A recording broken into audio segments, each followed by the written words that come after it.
Hi friends, ഇന്ന് ഞാൻ വന്നിട്ടുള്ളത് ചോറിൻ്റെ കൂടെയൊക്കെ ഒഴിച്ചു കൂട്ടാൻ പറ്റിയ നല്ലൊരു കറിയുടെ റെസിപ്പിയുമായിട്ടാണ്. ഇത് ഉപയോഗിച്ചിട്ടാണ് ഞാൻ ഇന്ന് കറി ഉണ്ടാക്കാനായിട്ട് പോകുന്നത്. അതായത് ചരങ്ങ, ചുരക്ക എന്നൊക്കെ പറയും. അപ്പോൾ ഇത് തൊലിയൊക്കെ കളഞ്ഞിട്ട് ഞാൻ ചെറുതായി കട്ട് ചെയ്തെടുത്തിട്ടുണ്ട്. ട്രയാങ്കിൾ ഷേപ്പിലാണ് കട്ട് ചെയ്തെടുത്തിട്ടുള്ളത്. അപ്പോൾ ഇത് കട്ട് ചെയ്യുന്ന സമയത്ത് ചെറുതാക്കി കട്ട് ചെയ്യാൻ ശ്രമിക്കുക. ഞാൻ ഈ ഷേപ്പിലാണ്, ഈ കട്ടിയിലാണ് കട്ട് ചെയ്തെടുത്തിട്ടുള്ളത്. ഇനി നമുക്കിത് ഒന്ന് കഴുകി വൃത്തിയാക്കിയതിന് ശേഷം കറി ഉണ്ടാക്കാനായിട്ട് അടുപ്പത്ത് വെച്ചുള്ള ചട്ടിയിലേക്ക് ചേർത്ത് കൊടുക്കാം. ചിരങ്ങ ഇട്ട് കൊടുത്തിട്ട് നമുക്ക് ഇതിലേക്ക് വെള്ളം ഒഴിച്ചു കൊടുക്കണം. വെള്ളം ഒഴിച്ചു കൊടുക്കുന്ന സമയത്ത് ഒരുപാട് വെള്ളം ഒഴിച്ചു കൊടുക്കരുത്, കാരണം ഇത് വേവുന്ന സമയത്ത് തന്നെ കുറച്ച് വെള്ളം ഉണ്ടായിരിക്കും. അപ്പോൾ അല്പം മാത്രം വെള്ളം ചേർത്ത് കൊടുക്കുക. കാരണം നമ്മുടെ കറി എന്ന് പറയുന്നത് ഒരുപാട് വെള്ളമുള്ള കറിയല്ല, കുറച്ച് കട്ടിയുള്ള കറിയാണ്. ഇനി ഉപ്പും കൂടെ ചേർത്ത് കൊടുത്തിട്ടുണ്ട്. ഇതൊന്ന് ഇളക്കി കൊടുക്കുക. എന്നിട്ട് നമുക്ക് ഇതൊന്ന് അടച്ചു വെച്ച് വേവിക്കണം. ഇത് വേവുന്ന സമയം കൊണ്ട് ഇതിലേക്ക് ആവശ്യമുള്ള അരപ്പ് നമുക്ക് തയ്യാറാക്കണം. അതിനായിട്ട് ഞാനിവിടെ 1 കപ്പ് തേങ്ങയും 9 പച്ചമുളകും അല്പം ചെറിയ ജീരകവും എടുത്തിട്ടുണ്ട്. പച്ചമുളക് തീരെ എരിവ് കുറവാണ്, അതുകൊണ്ടാണ് 9 എണ്ണം എടുത്തിട്ടുള്ളത്. ഇപ്പം നമ്മുടെ ചിരങ്ങ നല്ലപോലെ വെന്ത് വന്നിട്ടുണ്ട്. ഇനി നമ്മൾ അരച്ചു വെച്ചിട്ടുള്ള അരപ്പ് ഇതിലേക്ക് ഒഴിച്ചു കൊടുക്കാം. അരപ്പ് ഒഴിച്ചു കൊടുക്കുന്ന സമയത്ത് വെള്ളം ഒരുപാട് ചേർത്ത് കൊടുക്കൊന്നും വേണ്ട, അല്പം കട്ടി ഉണ്ടായിക്കോട്ടെ കറിക്ക്.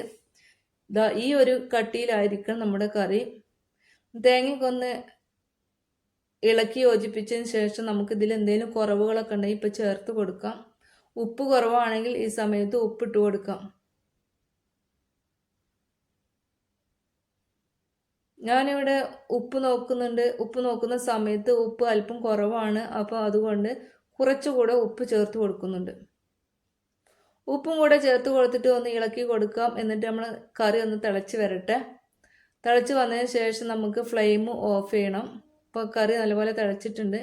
ഞാനിവിടെ ഫ്ലെയിം ഓഫ് ചെയ്തിട്ടുണ്ട്. ഇനി നമുക്ക് ഇതിലേക്ക് ആവശ്യമുള്ള തൈര് ചേർത്ത് കൊടുക്കണം. ഞാനിവിടെ കട്ട തൈരാണ് എടുത്തിട്ടുള്ളത്. ഈ തൈര് മിക്സിയുടെ ജാറിലിട്ടിട്ട് അടിച്ചതിന് ശേഷം ഒഴിച്ചു കൊടുക്കുകയും ചെയ്യാം കേട്ടോ. ഞാനിത് അങ്ങനെ ചേർത്ത് കൊടുക്കുകയാണ് ചെയ്തിട്ടുള്ളത്. ഇനി നമുക്കിത് ഒന്ന് ഇളക്കി യോജിപ്പിക്കാം. ഇളക്കി യോജിപ്പിച്ചതിന് ശേഷം നമുക്ക് കറി ഒന്ന് വറവിടണം. ഇപ്പം ഈ ഒരു കട്ടിയിലാണ് നമ്മുടെ കറി ഉണ്ടായിരിക്കേണ്ടത്. ഇനി ഇതിലേക്ക് വെള്ളം ഒന്നും ചേർത്ത് കൊടുക്കേണ്ട ആവശ്യമില്ല.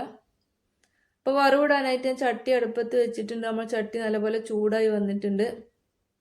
ആവശ്യത്തിന് വെളിച്ചെണ്ണ ചേർത്ത് കൊടുക്കാം. തണുപ്പായത് കാരണമാണ് വെളിച്ചെണ്ണ കട്ടായിട്ടുള്ളത്. വെളിച്ചെണ്ണ ചൂടായി വന്നിട്ടുണ്ട്.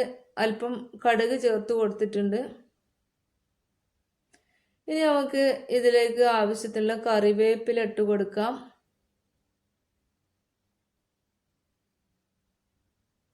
കറിവേപ്പില ഇട്ട് കൊടുത്തതിന് ശേഷം നമ്മൾ 3 വറ്റൽ മുളക് കൂടെ ചേർത്ത് കൊടുക്കുന്നുണ്ട്. കറിവേപ്പില ഇട്ട് ഇനി 3 വറ്റൽ മുളക് കൂടെ ചേർത്തിട്ട് നമുക്കിത് കറിയിലേക്ക് ഒഴിച്ചു കൊടുക്കാം. എന്നിട്ട് കറി അടച്ചു വെക്കണം കേട്ടോ. അപ്പോൾ ഇതാണ് നമ്മുടെ കറി.